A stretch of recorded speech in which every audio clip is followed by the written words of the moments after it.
Hanggang Black Friday lang kami, tapos after nun, hindi na siya magkaroon ng consistency sa sales niya.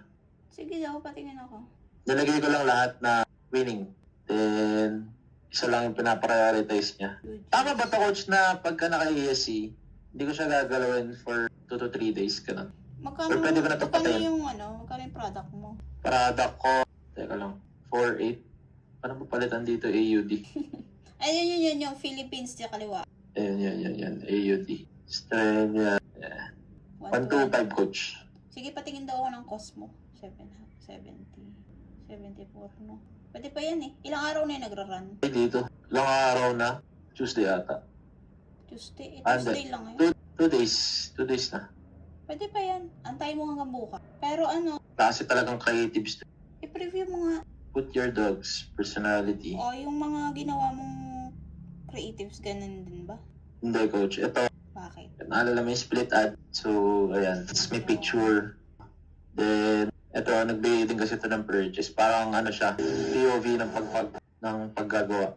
So, lahat naman to nagkaroon ng sale. Kaya ako nilagay dito sa ASC. Kaso, Okay. mas gumawa ako na parang Pang Christmas. Christmas. So, hindi rin siya nag-convert. Pero may sale kasi ito. Hindi na lumalabas dito sa isang campaign. Chinek ko lang yung UTM niya. Meron siyang sale. Ang pwede mo... Ito yung namin. Ano?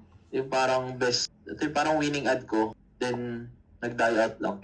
Ayan. Tapos wala na ma-provide si client. Ano next step ko dito, coach? Pamatay na tayo. Meron ka pang gagawin dyan. Punta ka sa ad. Punta ka Sa ad? Oo, sa ad. Ah, Di ba yung UGC mo? Sige, buksan mo yung UGC mo. review ko? Preview mo.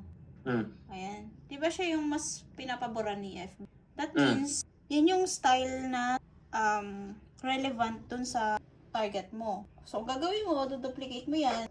Gagawa ka na collage type na similar sa ganyan.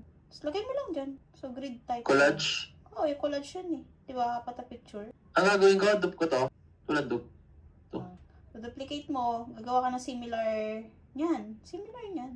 Ang photo na yan. Gagawa ko ng panibago na parang naka-collage siya. Collage din, oo. May collage Di nga, collage nga yan. Kaya ngayon gagawin natin kasi yun nga yung okay. Yung variation, gagawa ko ng variation ng ganito. Oo, di ba sabi ko sa inyo, pag magta-test kayo, ba't mag-iisip ka pa kung meron na kayong winner? So, ibig sabihin, kukuha ka lang ng idea dun sa winner mo. Kung collage type yan, that means collage type yung relevant sa targeting mo. Gagawa ka lang ng additional collage type din na may photo ng aso, photo ng tao, tsaka noong mismong product. Ay, naku, namatay na naman ang aking